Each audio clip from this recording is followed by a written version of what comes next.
ஆனால் முதலாக வஉசி இழுத்த செக்கு எங்கிருக்கிறது என்று தேடி அது கோவை சிறையில் இருக்கிறது என்று கண்டுபிடித்து அதை சென்னையில் நினைவு சின்னமாக மாற்றியது எங்கள் தலைவர் கலைஞர் முதலமைச்சராக இருந்தது. மருதுபாண்டியருக்கு மணிமண்டபம் அமைத்தது யார்? சிலை வைத்தது யார்?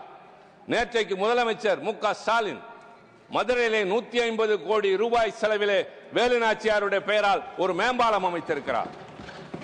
சொல்லிக்கொண்டே போகலாம். தீரன் சின்னமலை உங்களுக்கு தெரியாது, உங்கள் பகுதியை சார்ந்த மாபெரும் வீரன் தீரன் சின்னமலை.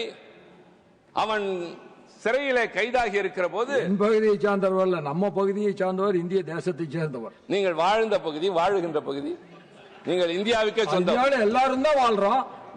அந்த பகுதி மட்டும் சொந்தம் கொண்டாடணுங்கிறது தான் தவறு. நீங்கள் இந்தியாவுக்கே சொந்தம், உங்களுக்கு தெரியும் என்பதால் சொல்லுகிறேன். எல்லோரும் தான் கொண்டாடுகிறோம், ஆனால் தமிழ்நாட்டில் மட்டும்தான் கொண்டாடுகிறோம். என் ஆதங்கம் அதுதான், என் அக்கறையும் கவலையும் அதுதான். தீரன் சின்னமலையை நீங்கள் அறிவீர்கள், நான் அறிவேன், தமிழ்நாடு அறியும், டெல்லி அறியுமா, பாட்னா அறியுமா, அலகாபாத் அறியுமா, அறிய வேண்டும்.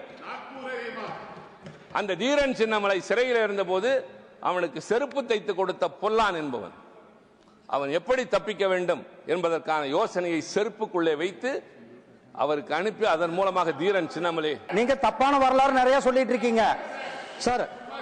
தலைவர் அவர்களே, உங்களுக்கு தெரியும், நீங்க தமிழ்நாட்டில இருந்து வந்திருக்கோம். அவர் தொடர்ந்து ஆரம்பத்திலிருந்து அவருடைய பேச்சு ஆரம்பிச்சதுல இருந்தே தப்பான தகவல் சொல்லிட்டு இருக்காரு. 20 வருஷம் ஆட்சியில் இருந்தது யார் சார்? சென்ட்ரல்ல 20 வருஷம் ஆட்சியில் இருந்தது யார்? திமுக ஆட்சியில் இருந்தது, காங்கிரஸ் ஆட்சியில் இருந்தது. நீங்க அவங்க கூட கூட்டணியில் இருக்கிறீங்க. அப்ப யார் பண்ணிருக்கணும்? நீங்க கொண்டு வந்திருக்கணும். இங்க வந்து இந்தியா முழுவதும் கொண்டு சேர்க்க வேண்டிய பொறுப்பு யாருக்கு இருக்கு? உங்களுக்கு இருந்தது. பொறுப்பை வந்து தட்டி கழிச்சதீங்க சார். தட்டி கழிச்சுட்டு இப்ப காசி தமிழ் காசியில இந்த பனாரஸ் பாரதியாருக்கு சிறப்பான நரேந்திர மோடிஜி அவர்கள் அமிர்த் மகா உற்சவம் கொண்டாடும் பொழுது அங்க வந்து 3 பேர் அவர்களையும் வேலுநாச்சியார் அவர்களையும் நம்முடைய பிரதமர் அவர்கள் கொண்டாடினார்கள். அவர் தப்பான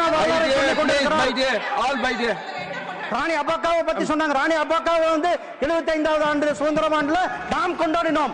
75 ஆசாதிக்கு அமிர்த் மகா உற்சவம் கொண்டாடும் பொழுது நாம் கொண்டாடினோம். ஆனால் அவங்க வந்து 20 ஆண்டுகள் ஆட்சியில் இருந்தாங்க.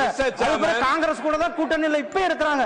அப்ப ஆட்சியில் இருக்கும்போது இதெல்லாம் என்ன பண்ணிட்டு இருந்தாங்க? 13 years of trust, a revolution of gratitude, 100% assured appreciation with gratitude. G Square oda 13th year anniversary offer plot villa apartment எது புக் பண்ணாலும் 25 வருஷத்துக்கு பவர் இருக்கும். ஆனா EB bill இருக்காது. Up to 5 kilowatt solar panels with no additional cost ஓட கிடைக்கும். Zero EB revolution. To book call 8939710009.